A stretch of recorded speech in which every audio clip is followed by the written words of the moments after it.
Well, go on, people, my inclusive crew. Let's talk about Love and Marriage Detroit, the final reunion. Let's just start off by saying it didn't need two parts, I don't believe. It just felt like it had just been a bit strung out. But let's start with Anthony, who I think is just such a genial, and his wife, who gets on my ass nerves. I mean, firstly, Anthony, we know he just chats like a woman.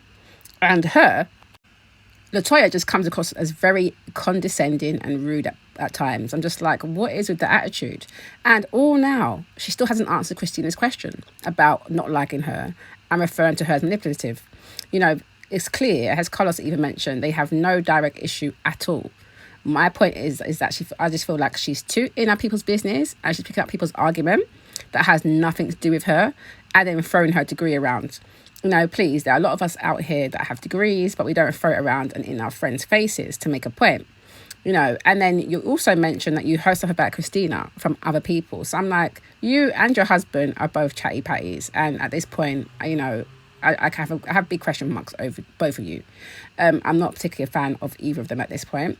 And, you know, I do like that she's doing her business. I think that's great and commendable. So I wish her well with her expansion.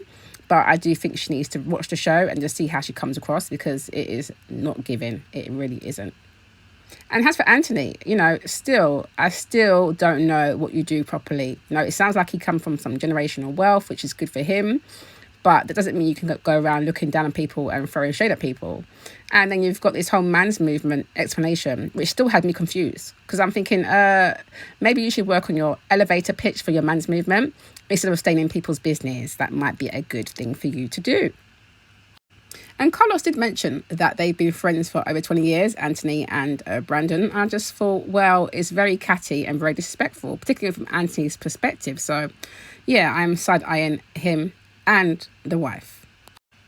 Now, Carlos, I found it interesting when he was kind of trying to get some sort of resolution between Anthony and Brandon over this whole publicist situation. You know, in the end, it just felt like he just threw the publicist under the bus. So I was like, well, hang on a minute. It was Anthony who was the one who's coming around bringing all the mess. Like, why did he feel necessary to go and chat people and go back and forth like he's a woman in the mix? If he just kept his mouth quiet, nothing would have happened. Then you've got Brandon. Brandon definitely stood on his square, you know, and said that he didn't say what Anthony claims that he says and called him a straight up liar. And also made a good point saying that actually she is quite well known in the area, in the city of Detroit. And so therefore, you know, why would he say that? Because obviously she's got links. He does music, so clearly it wouldn't make any sense. So I understood that part. Of course, Anthony is standing on his own square and saying no, and whatever the case is. So to me, Carlos just went for the, you know, well, maybe it was the publicist being messy, wanting to be on the show. And I thought it was interesting that Kobe piped up and said that she thought that could be the case.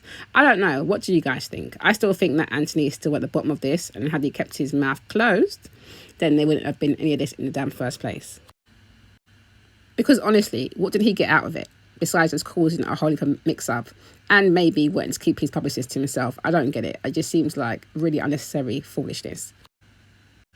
I also thought that it was interesting that they didn't show where Brandon was actually speaking to the publicist, and she confirms that Anthony did basically say that he wanted to prove to the world that Brandon was a liar. So clearly there's some issues here. There is definitely some issues here. But again, it wasn't resolved. Now, I do think that the advice that Carlos gave to Russell was good about, you know, trying to include his wife and bring her along on his journey, because clearly you can see from the show they have communication issues. But yeah, other than that, I thought, like I said, there was no need for a two-part reunion.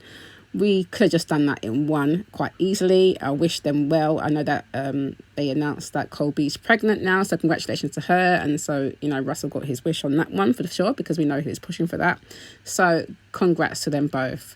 But guys, what do you think? Do you want it to come back for a second series? Will you be tuning in? What were your thoughts on the reunion? Let me know below.